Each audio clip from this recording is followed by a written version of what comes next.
Dobra, dzień dobry wszystkim. Nagrywam po kolei jednak. Hmm. Mamy iść do nas stacji. O co chodzi? Co mamy zrobić? Aktywować? Potrzebujemy jakichś informacji? Musimy coś wstawić? Dobra, ale po co ja idę z tą strzelbą w łapie? Co? Bym sobie wziął po prostu zwykłą latarkę. Naładujmy ją sobie. Przyciskiem H odkładać ją możemy, tak? No właśnie.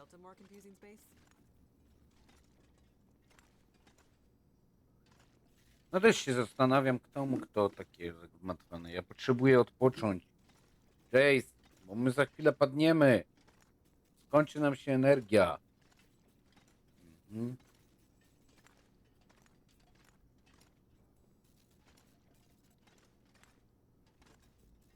Jace.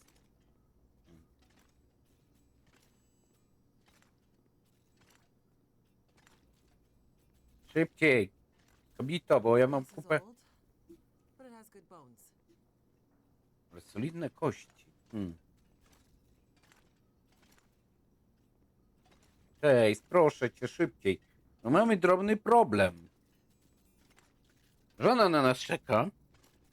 To jest pierwsza sprawa. Druga sprawa, my za chwilę padniemy. Po tym wstrzykiwaczu. Chyba, że one tak trochę działają inaczej niż te zwykłe, standardowe. Bo ja wam pokażę. To jest standardowy. Krótkotrwały skok energii, a tamten nie jest opisany. No. Możemy. No chyba tak.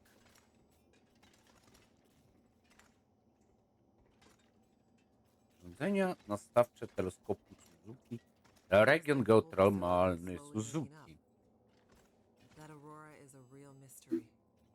Co trochę to jest problematyczna sprawa.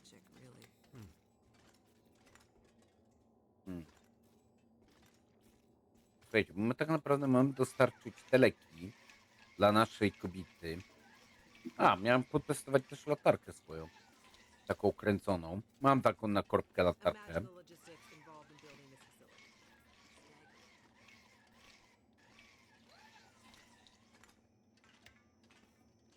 Hmm.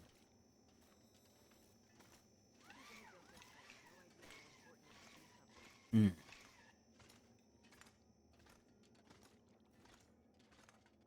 No dobra. No coś tam pika. O kurde, jak to dziwne miejsce. Mam nadzieję, że my nie będziemy tu nic psuć. Że nic nie zepsujemy. Tu są drzwi wyjściowe. Tu są takie rzeczy. Idziesz, Jace! No chodź, bo tu jest kupa roboty, a my się na tych guziczkach nie znamy. To jest ta trudna geokologia dla nas. Klik, klik. Well, well, there she is, the Suzuki Radio Hmm. Telescope. Isn't she beautiful? Lit up by the aurora, no less. I've never seen it so bright.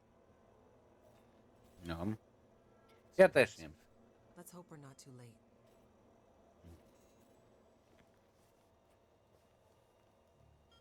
No i zaczynaj, dziewczyno. Okay, time to get this party started. There's a fair bit of interference. Keyboard is glitching a bit. Can't be helped, we're way past long shots at this point. Loading the program. Now.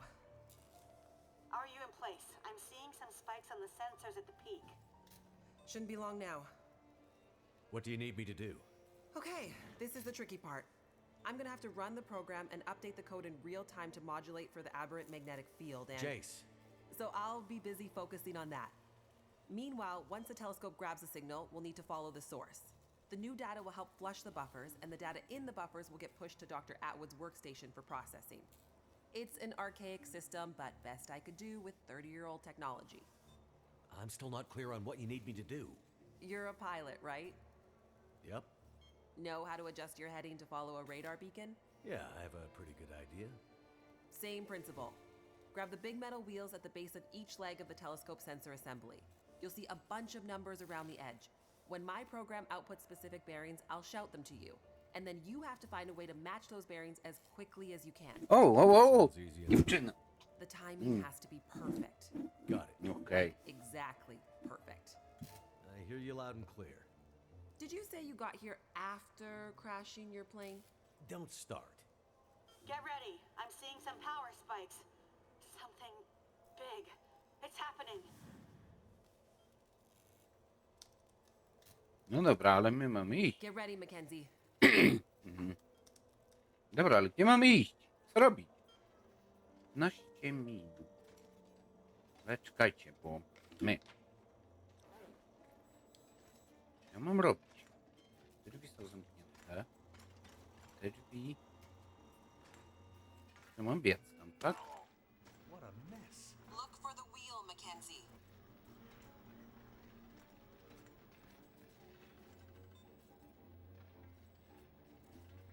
Dobra. Idziemy do jakiegoś kotła.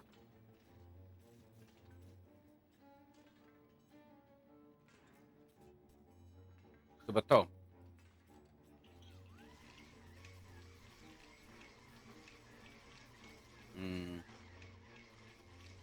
Chyba o to chodzi. Serio? Dobra, jest. O to chodzi chyba. Chyba to koło. 141 degrees. O. 41 stopni? Czekaj. Jeden.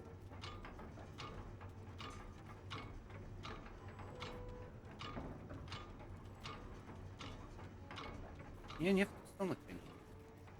41 stopni. Nie zdążymy, słuchajcie. Nie ma opcji. Nie w tym tempie.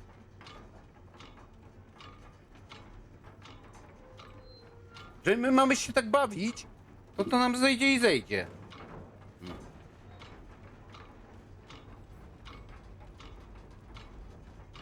Dobra, 41. Mam nadzieję, że ten timer się resetuje. Bo jak nie, to jesteśmy w klocku.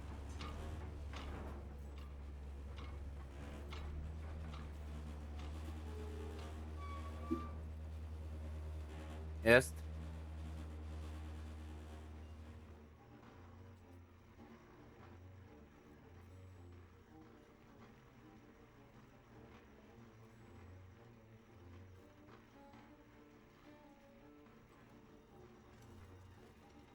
Aha, bo my teraz mamy biec do następnego punktu, tak? No tak, dobra, rozumiem. My mamy szukać takich regulatorków. For the console with the big wheel on it. Come on, Mackenzie. How am I supposed to find anything down here? There's gotta be a way through here. Jest, mam. This is huge. That's it. We're getting close now. Keep going. Okay, 67 degrees. 57, czyli w tą stronę. I w dół schodzimy. 67. To nie jest takie wybitnie trudne. Tylko kurde kupę kręcenia!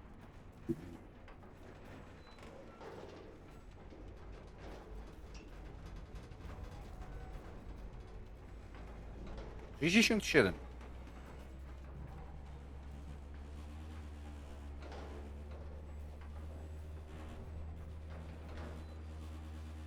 Dobra. My. Chase? Everything okay over there? Don't worry. Keep going.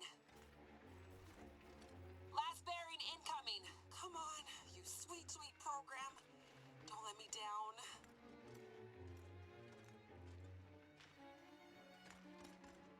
A tak czy siak biegniemy dalej.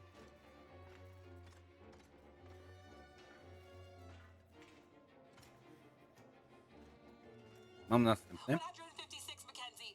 Get to 156 56. before the whole thing blows. Rośnie? Nie, maleje. Dobra, 156. 156, dobra.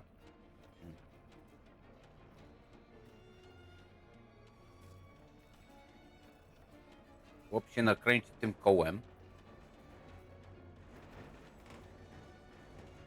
Jest dużo czasu na to, więc w razie pomyłek będzie to wykorygować, ale wolelibyśmy nie. I 156. Dobra.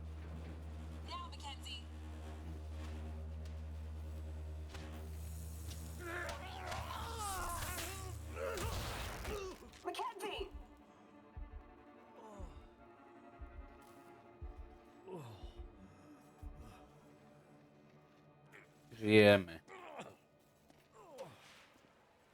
Tylko to nie było jakieś idealne. The program? She did the most any program can hope to do. Her job. Now let's hope Dr. Atwood got what she needed. Because this gear is toast. Bo sprzęt jest 8. Żony, dokładnie. Mamy sprzęt zniszczony. It's coming now. All the data just flooding out of the buffers. It worked. God damn it, it worked. Oh, thank goodness. I'd hate to have to restart my PhD. You did brilliant work, my girl. Absolutely brilliant. We just need to keep the data flow, ensure it comes in a continuous flow, uninterrupted. How long before the data is ready for analysis? These are old systems, and it takes a while for them to crunch through the numbers. A wy So sobie the tu hours zostańcie, before we'll- a my ruszamy. Well, shit. What the hell just happened? It's not the power this time. Geothermal plants still showing up green on the board. Some kind of overload or emergency shutdown. What now? Now we do this the old-fashioned way. We start combing through the numbers. I'll get us some light. Dobra. No cóż. Do you see anything that would indicate the level of K-index we might expect to... Shush, girl. Let me read. Do you want me to grab a printout and I... Could it be a G10? Is there something I can do? Aha! Here it is. Here it is. There it is. What do you see? It can't be. That silly old British bastard was right. He just never knew how right he was. Why did it have to happen in our time? British bastard? Please explain. For you to fully understand would take more time than we have. I'd have to go back more than 150 years. I like a good story.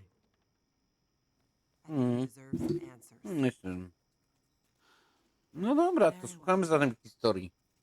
In 1865, a British scientist and naval officer was tasked with supporting the research of a scientific team, seeking to create a kind of communication that could travel over the air. The Admiralty felt that dependence on the telegraph was holding them back. This Navy man was inspired by stories he'd heard about the Carrington event 6 years prior. At the time, the largest geomagnetic event ever recorded. He had heard that the abundance of static electricity in the air had powered telegraph lines, even after the operators had unplugged them.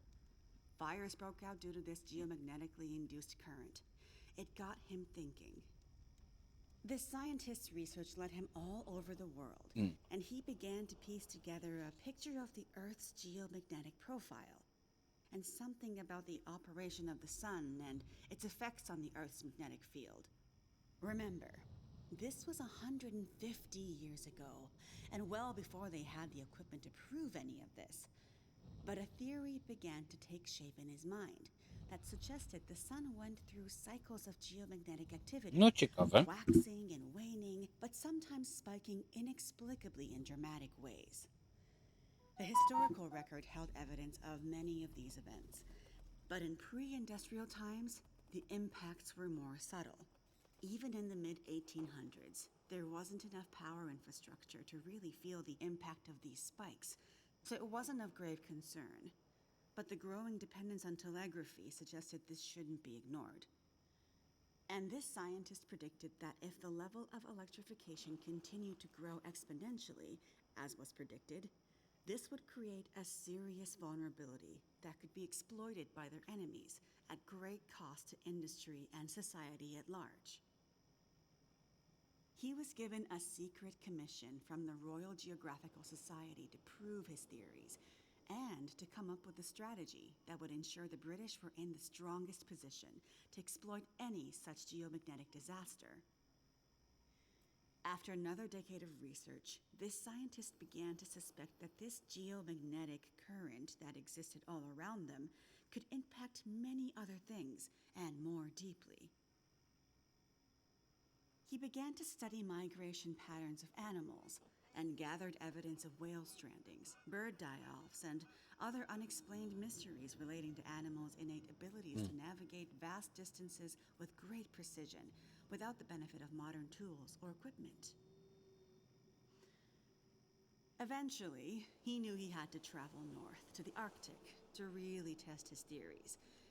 And in December of 1865, he took a ship and a crew of Navy scientists and mariners in a specially commissioned research vessel, a modified bomb mortar ship, fashioned after the Terror and Erebus from the ill-fated Franklin expedition. His ship was named the HMS In Tenebris, and he took it and a crew far above the Arctic Circle, along with an array of unique recording equipments he had crafted himself, with the hope of collecting data to support his theories. This scientist and Navy man was Captain Edmund Wintermute. The word in Mackenzie's secret message. It was a person's name. Wintermute's mission was to collect data near the Arctic Circle, and he and his crew were also tasked with the goal of resupplying a small Navy research outpost that had been set up as part of Wintermute's program the year before. Some of the crew on Wintermute's ship was designated as relief for the outpost's crew, and Wintermute was meant to bring the replaced men home to their families.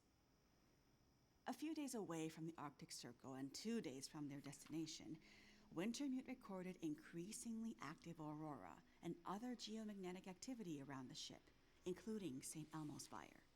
But he also noticed something else. As evidenced by their journals, many of the crew were having trouble sleeping, with some experiencing full-blown insomnia that worsened as they traveled further north. Some were also beginning to forget things, their journal entries occasionally slipping into childlike language or Kojarzycie z czym to nam się kojarzy? 2 days out from their destination, the night watch rang the ship's bell to announce a man had gone overboard. The man, an experienced mariner, had been observed to simply walk off the deck of the ship. By all rights, a calm and dependable sailor. This event shook the crew's morale. Wintermute did his best to keep them focused, but he was so inexperienced as a ship's captain, always more the scientist than sailor or Navy man, and he could tell the men were increasingly becoming anxious, even distrustful. Walked off the ship and straight into the water. Exactly, but things got even stranger after that. When they arrived at their destination, a small island surrounded by sea ice, they found the Navy observation camp that Wintermute had set up the year before completely abandoned. The shelters were mostly destroyed, the relentless Arctic winds having shredded their canvas. The sled dogs were killed, some seeming to have been eaten. Many of the men were found dead, their bodies frozen in their beds, some showing signs of having been attacked or murdered. Yikes. Keep in mind, the Franklin expedition was still fresh in the public imagination during this time, including all the rumors of cannibalism. Wintermute could tell some of his men were nearing their breaking point, so he sent them back to the ship and took only a small group of trusted officers with him to search the rest of the small island. On the far northern side, in an icy bay, they found the remainder of the outpost crew, their bodies frozen solid in the ice. Some appear to have walked in and simply frozen in place. Jesus. And I thought we had it bad. Not wanting to completely abandon his research, but also recognizing the fragility of his situation, Wintermute kept a small group of trusted and hardy men with him. He offloaded sufficient provisions and equipment for them to survive up to 6 months, and sent the crew and the In Tenebris back to London, with the request that they send a rescue ship to pick them up. That's dedication. But what does it have to do with our data? I'm getting there. Months later, the relief ship returned to find only Wintermute remained. He had left books of scrawled notes, data he had gathered using his novel devices, sketches and observances of the men he had kept with him, and a detailed diary outlining their slow but progressive decline into a kind of fugue and madness. Wintermute was accused of murdering the men, brought back in shackles, and once back in England, summarily court-martialed and committed to a sanatorium. His equipment, journals, and the data therein were hidden by the Admiralty, and the Royal Geographical Society renounced Wintermute's membership and denounced his research, claiming he had gone rogue. His work disappeared for over a century, until I dug it up. Why haven't we ever heard this story before? Exactly the question you should be asking. I had encountered odd and inexplicable references to his research, but always leading to dead ends. I finally managed to get my hands, through no small feat of my own canny research and a dogged determination, I might add, on a few of his earlier papers. It wasn't easy, believe me. A woman, let alone a woman who isn't white, had to work 10 times harder to get access to this material, but I managed to do it. I spent the next 20 years piecing it together, tracing the fingerprints of Wintermute's theory, collecting his data, analyzing, and then adding to his research with research of my own using increasingly modern equipment. And the more I dug, the more data I collected, the more worried I became. Because not only had Wintermute's original fear come to pass, that the world had become dependent on the electrical grid, a technology that would easily be taken offline should any Carrington-like geomagnetic event occur. Nieciekawe. But even worse, that the Carrington event of 1859 was like a tiny spark drugi raz to nie compared to przejdzie. the massive, overwhelming storm that might come in the future. I started to talk to others about this, but of course, people thought I was crazy. They ignored me at first, then started to denounce me, and then ostracize me. Until I eventually found myself so far on the fringes of accepted science that I was entirely isolated, with nobody to trust, nobody who would believe me. I lost my job, my marriage failed, all my academic credentials were thrown into question. Ah, this explains something about your reputation, Dr. Atwood. Nobody would believe me, except for John, who you met as Jeremiah, Mr. Mackenzie. He was a young corporal in the Canadian military when I first met him. Handsome, as I recall. It's a long story on top of an already long story, so I won't tell it all here. But the important thing was he was stationed at a radar observation post along the dew line, far north, and started to observe some strange things of his own. He followed the trail, which ciekawe. eventually led him to me. Ile ta historia And when zajmie? we got together, there were sparks, I tell you. To be believed by someone, it was like a drug. We worked to uncover more data, and he kept his eyes and ears open, using his military connections to gather more information carefully. And he moved up the ranks, but always stayed under the radar, putting his career aspirations aside to ensure he could stay close to the facilities we needed access to. But it was never going to last. At one point, he was caught accessing some classified data shared with our NATO allies, and they thought he was spying for the Russians, so they put him in military prison. And we lost touch. Years later, he actually found me here, at the radio telescope. He was a changed man. His fire was gone. They'd somehow broken him. He said he still believed, but he couldn't be part of this journey. And that's the last time I saw him. That was more than 20 years ago. I can't believe he's still alive. And on Great Bear, no less. You can't possibly believe that's some kind of coincidence. Jeremiah being here. What are you suggesting? Isn't it obvious? He stayed here for you, to be close to you, to keep watch. He's been here ever since, close by, in case you might need him. And as soon as he saw the Aurora and what it could do, he knew. He saw the signs. When I met him, he was nearly killed by a bear. And when I left him, he was still not much more than half alive. Otherwise, I'm sure he would have come here himself. But he sent me to warn you. He made me promise. And he knew by then what that promise would mean. He sent you in his place. And it's a good thing he did, because now we have the final piece. This is the answer we've been looking for all these years. Do we finally have it? I think we do, dear. I'm not following. All my research here, and Jace's since she joined me, has been to try to anticipate, to get ahead. Ahead of what?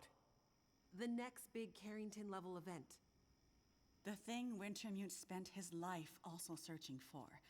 And others, lesser scientists, industrialists, crackpots, even here on Great Bear. The island's unique geologic strata and northern latitude created a perfect test bed for geomagnetic research. Even a few decades ago, a German industrialist named Rudiger. But that's not important. Dr. Atwood, Okay. do we know the terminus? We do, my dear. And when is it coming? Do we have time to prepare? No, dear. It's already too late. It's already started. What does that mean? It means we're in a new geomagnetic normal. What you've seen so far is really just the beginning. Things will get much worse from here on out. But how long will it last? Carrington was over in a few days, weeks at most. Oh, this is much bigger than Carrington. How long, Doctor?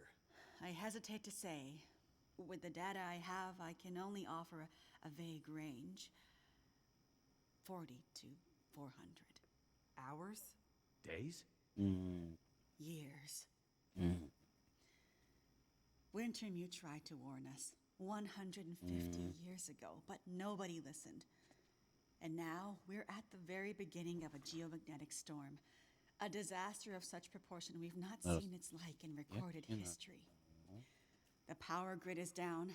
Everything humanity has built over the last 100 years or more, based on technology, electronics, everything based on the integrated circuit, electricity, it's gone. It's all gone. Nature is changing, and soon we'll begin to see the impact on people. We won't emerge unscathed. And this period of darkness will last from 40 to 400 years. A new dark age. The long dark. And what humanity will exist on the other side of it, I cannot even begin to guess. Then I need to warn her. I need to get to Perseverance Mills. You're talking about your ex-wife, the doctor? Astrid will be there. And she needs what's in this hard case. What's in the case, and what kind of doctor? She's a researcher. Insomnia, memory loss, fugue states. I think she stole some experimental meds. She's trying to help a friend, a child that's suffering from some mysterious illness. I'm not sure. Go to her. Regardless of what's in the case, you can bring her here.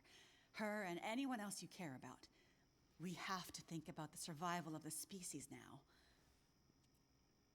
But what can we possibly do here? Oh, Jace, my silly girl. Have you forgotten what this facility is built on? I just know it's some government thing. Before it was repurposed for use with the radio telescope, this was an observation post for monitoring satellite communications.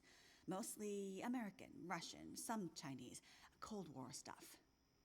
But why here? Who would think we'd be spying from here? Exactly.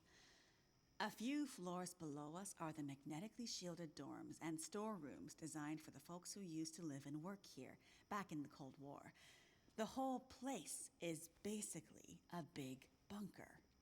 Right. And the team that built the geothermal plant left various supplies behind. Exactly. There's probably enough dry rations and assorted supplies there to feed dozens of people for a couple of years. Survival of the species, huh? I'm afraid so. Then I better get to it. W takim razie powinienem zabierać się do pracy. Dokładnie. Mamy równe pół godziny odcinka.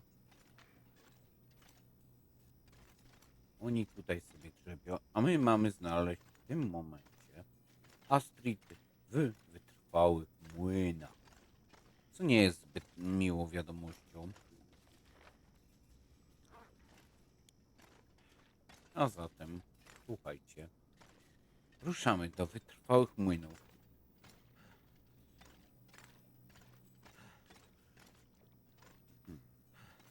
Tędy nie przejdziemy. No wszystko, w sumie jesteśmy gotowi do drogi. Ten jeszcze raz, jak to by określić, zbój, gdzie nam przeszkadzał na pewno. No, a my widzimy się w kolejnym odcinku z Winter Mute. Trzymajcie się i do zobaczenia w kolejnych odcinkach gry.